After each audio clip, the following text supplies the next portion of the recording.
Assalamualaikum warahmatullahi wabarakatuh. Bertemu lagi sama kami dalam bicara hukum bersama Cak Pram. Gak tanggung. Gak tanggung-tanggung. Malam ini atau hari ini kita sudah ada Cak Pram. Kali ini pembahasan kita adalah apa sih yang sering terjadi di masyarakat?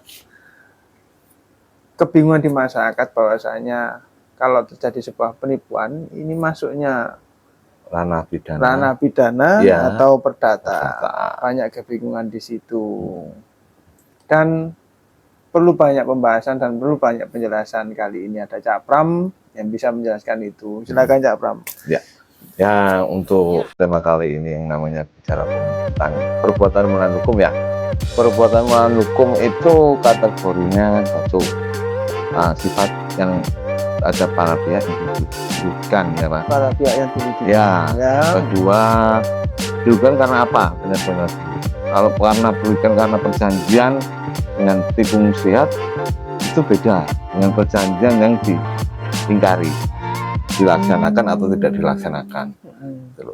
Contohnya kita wujudkan contohnya sebidang tanah yang diperjanjikan, tapi tanahnya tidak berwujud, Tanahnya tidak berwujud. Ya, contohnya masih tanah kapling masih utuh dalam satu sertifikat, belum dikapling-kapling, tapi dalam perjanjian ada ukurannya belum ada, hanya sebidang tanah berlokasi di dalam nomor sertifikat. Nah, itu perjanjian yang perbuatan melawan hukumnya di 1365 gitu loh. Berbeda sama perjanjian yang investasi. Nah, investasi Pak? Iya.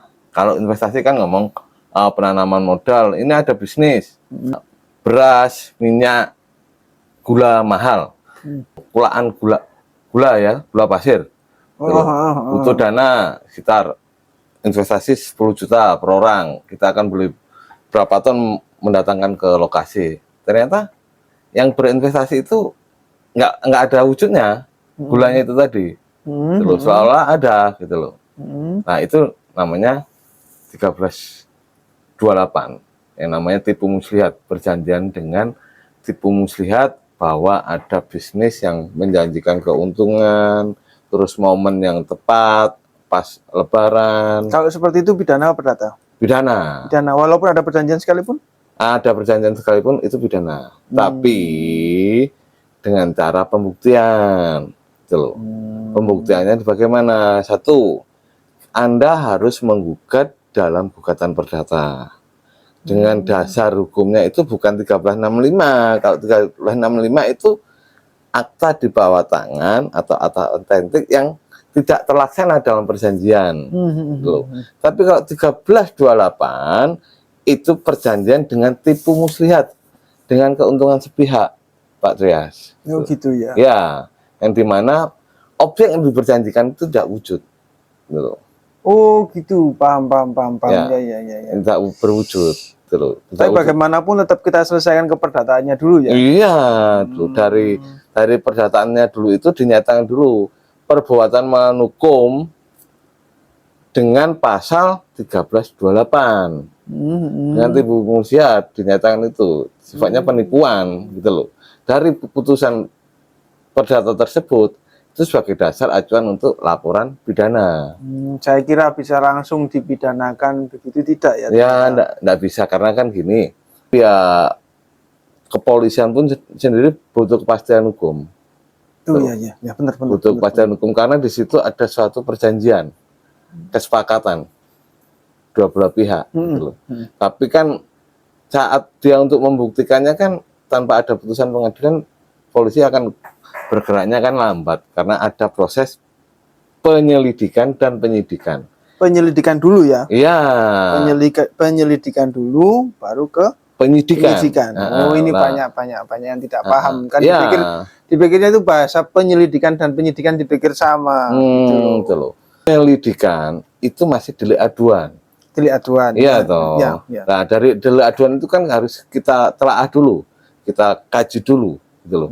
Tapi kalau ada dasar putusannya itu perbuatan melawan dengan putusan pengadilan yang menyatakan perbuatan ini melawan hukum dengan tipu muslihat, karena objek yang diperjanjikan tidak ada.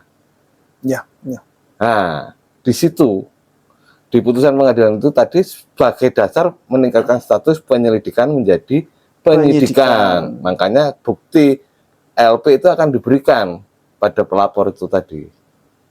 Itu loh. Bukti LP diberikan. Ya, LP, laporan polisi itu kan terregistrasi. Tapi kalau cuman delik aduan, itu kan hanya dasar sebagai penyelidikan. Gitu loh. Kalau masih penyelidikan itu bisa digugurkan, gitu loh. Oh, begitu. Bisa gugur dengan penyelidikan. Gitu loh. Tapi kalau udah meningkat status menjadi penyidikan, itu bisa ranah ke penuntutan. Makanya kuncinya dalam penyidikan adalah bukti kamu yang kuat, apalagi dengan putusan pengadilan itu lebih valid. Berarti kita untuk membuat LP nunggu ada putusan dari keperdataannya dulu atau bagaimana? Apakah sebelum kita nunggu proses keperdataannya selesai kita buat LP atau bagaimana ini?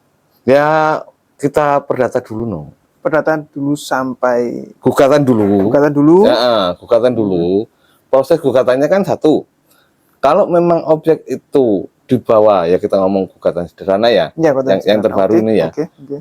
Gugatan sederhana yang di bawah 500 juta, itu kan prosesnya cuma 25 hari. Itu akan lebih mudah kita untuk menerima keputusan.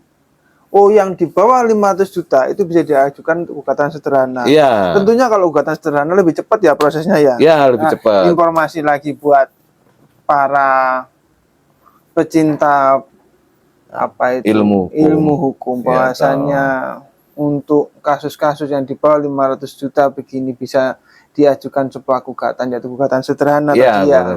Sepengetahuan masyarakat pada umumnya kan namanya berproses pengadilan pasti lama ini, pasti lama. Ini ada informasi dari Mas Pram bahwasanya dengan gugatan sederhana prosesnya mungkin bisa lebih cepat, gitu loh. Silakan dilanjut Mas Pram, bagaimana? Nah, dari gugatan sederhana itu tadi, satu ya ada para pihaknya, ya toh. Para pihaknya. Yang kedua, objek. Nah, objek itu tidak masalah, yang penting objeknya di dalam kompetensi relatif, di lokasi yang sama. Kompetensi relatif, gimana sih kompetensi relatifnya seperti apa? Di wilayah hukum yang sama. Oh, jadi kalau Anda sama. Di kota A, perjanjiannya objeknya ya di kota A. Gitu loh. Jadi Anda harus lebih berhati-hati kalau bikin perjanjian biar nggak salah kaprah. Kalau ngomong salah kaprah itu kan gini, Mas Rias.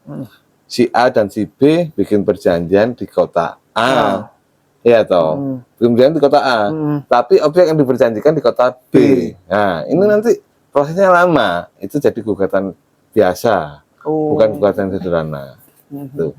Nah, ini kembali lagi kepada perbuatan melawan hukum, Pak Trias, ya, Mas. Perbuatan melawan hukum yang dimana diputus oleh pengadilan tentang 1328 tipu muslihat atau perbuatan curang, itu bisa dipidanakan dalam hal penipuan pasal 378-nya itu tadi. Jadi ya terbantu juga nih penegak hukum Pak Trias. Nah, hukum terbantu juga dengan putusan pengadilan tanpa harus menyelidiki lagi, langsung tingkat statusnya menjadi penyidikan. Jadi intinya lebih mempermudah dalam proses pidananya ya, seperti itu. Gitu, dengan adanya putusan dari pengadilan keperdataannya itu, maksudnya Mas Pram, kalau ada putusannya terus kita LP-kan itu ya, dari perdata sudah ada putusannya dibawa ke ranah pidana, di LP-kan ke tentunya ke pihak kepolisian. Pihak kepolisian dalam melakukan pekerjaannya dalam tanda kutip itu lebih mudah. Itu bisa ternyata seperti itu ya. Bisa Pak, itu loh. Makanya bagi masyarakat, ya saran saya jangan masuk ke ranah hukum lah, lebih berhati-hati dulu kalau mau berinvestasi, karena juga ya prosesnya bukannya lama sih, kadang Anda yang harus ekstra waktunya untuk meluangkan waktu itu tadi. Gitu ya Pak. Yes. Ya. Mungkin sekian dari saya, Cak Pram, bicara hukum, nggak tanggung-tanggung. Nggak tanggung-tanggung. Wassalamualaikum warahmatullahi wabarakatuh. Terima kasih.